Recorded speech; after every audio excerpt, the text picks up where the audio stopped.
close to your favorite show. Favorite show. Du coup, j'ai juste deux petites questions concernant la conférence. Alors d'abord, qu'est-ce que vous en avez pensé ? C'était très intéressant, puis ça permet d'avoir un peu un avis des deux côtés de l'échiquier, justement.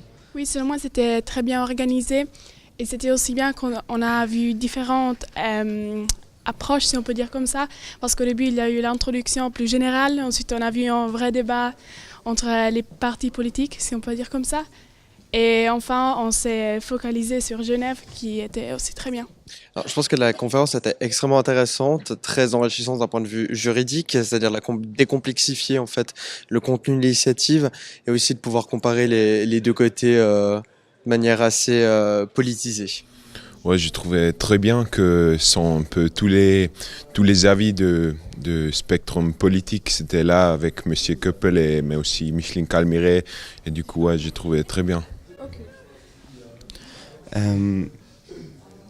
Je partage cette opinion, mais je voulais juste ajouter que j'étais pas tellement d'accord dans la manière qu'on suivait la discussion. Quelquefois, on voyait pas totalement la différence entre qui modère et qui fait partie du panel. Et je dois malheureusement partager l'opinion de M. Niedecker que c'était pas vraiment neutre. D'accord. Mais en tant qu'université, c'est difficile à faire autrement.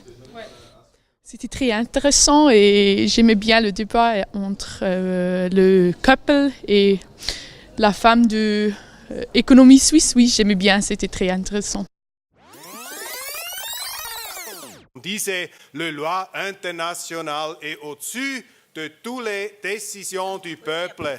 Et ça, c'est une attaque, mesdames et messieurs, aussi qui sont critiques sur l'UDC comme vous. Mais vous devez écouter maintenant, c'est important.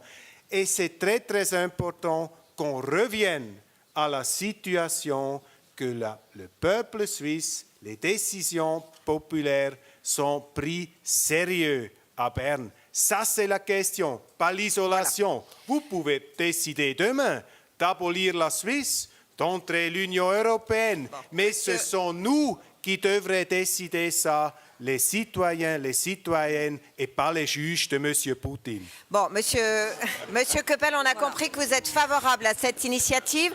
Alors, Madame Gaggini, Seulement la vérité. Vous devez accepter la vérité aussi à l'Université de Genève. Vous n'avez pas beaucoup Une autre vision de la réalité, mesdames et messieurs. Vous avez une femme.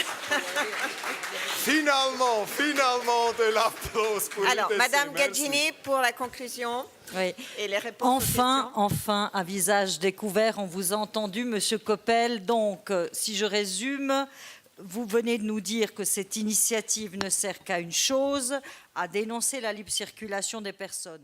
Et le peuple, il n'y a pas de peuple. Vous ne donnez aucun droit supplémentaire au peuple. Vous donnez du droit supplémentaire aux juges que vous critiquez. Voilà la réalité. Et je suis vraiment navrée de savoir à quel point vous ne posez pas des questions directes à la population alors que vous essayez toujours de les brosser dans le sens du poil et de dire la parole au peuple, la parole au peuple. Et sinon, je voulais savoir, est-ce que ça vous a un peu conforté dans votre opinion ou est-ce que ça vous a aidé à vous déterminer pour les votations qui ont lieu le 25 novembre ? Ouais, je trouve vraiment ça m'a assuré de mon opinion parce que, ouais, par exemple, M. Köppel, j'ai trouvé qu'il a ignoré certains points qu'on a exprimés et il se concentrait surtout sur ces points qu'il a voulu entendre et il n'est pas vraiment répondre aux questions qu'on a posées. Ouais. Alors ça m'a complètement conforté dans mon opinion qui était déjà faite pour la votation. J'ai trouvé les arguments de M. Niedecker assez faibles. Du coup, vraiment conforté. Ouais. Voilà. Okay. Bon, selon moi, c'était bien pour voir aussi l'opinion posée.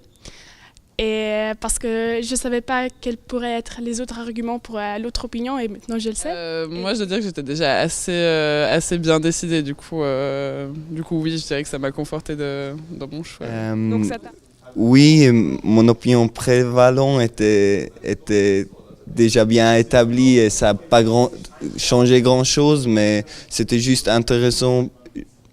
Pas l'opinion de Keppel parce que c'est un peu clair, mais c'était intéressant de voir de M. Niedecker l'argumentation juridique pour l'initiative. En fait, j'avais déjà fait mon opinion avant, mais c'était quand même intéressant de, encore une fois, regarder les différents points de vue.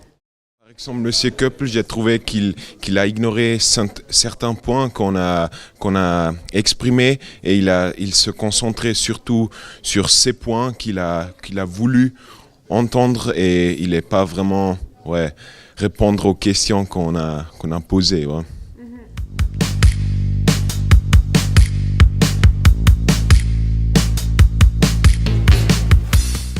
Alors j'aurais juste la première question, qu'est-ce que vous avez pensé de la conférence, quoi? À quel point vous avez réussi à vous exprimer dans ce que vous vouliez dire pendant la conférence? Mais on est dans un cadre démocratique et universitaire qui fait que chacun peut s'exprimer. Moi, j'ai trouvé surtout très intéressant de voir la volonté des étudiants de poser des questions, de s'intéresser aussi, de débattre directement avec les divers intervenants, qu'ils fussent favorables ou contraires à l'initiative. Est-ce que vous avez eu l'impression qu'il y a eu du répondant et de l'écoute vis-à-vis des gens qui se trouvaient dans la salle? Oui, je crois que le fait que le débat était animé, qu'il a aussi amené des contradictions très claires entre les différents intervenants, fait que ça suscite la réflexion et surtout de la part des étudiants qui étaient présents, une volonté d'entrer dans le débat. Et on a vu le nombre de questions, même parfois aussi des interventions directes dans la discussion. Okay. Super, merci beaucoup. Je crois que c'est tout ce qu'on avait besoin de savoir. Mais je dirais encore une chose, c'est bravo aux associations d'étudiants qui ont participé à l'organisation. Et puis, encore une chose, comme je l'ai dit pendant le débat, il faut que chacun et chacune se mobilise pour aller voter le 25 novembre. C'est important, c'est l'avenir de la Suisse, c'est un sujet très important.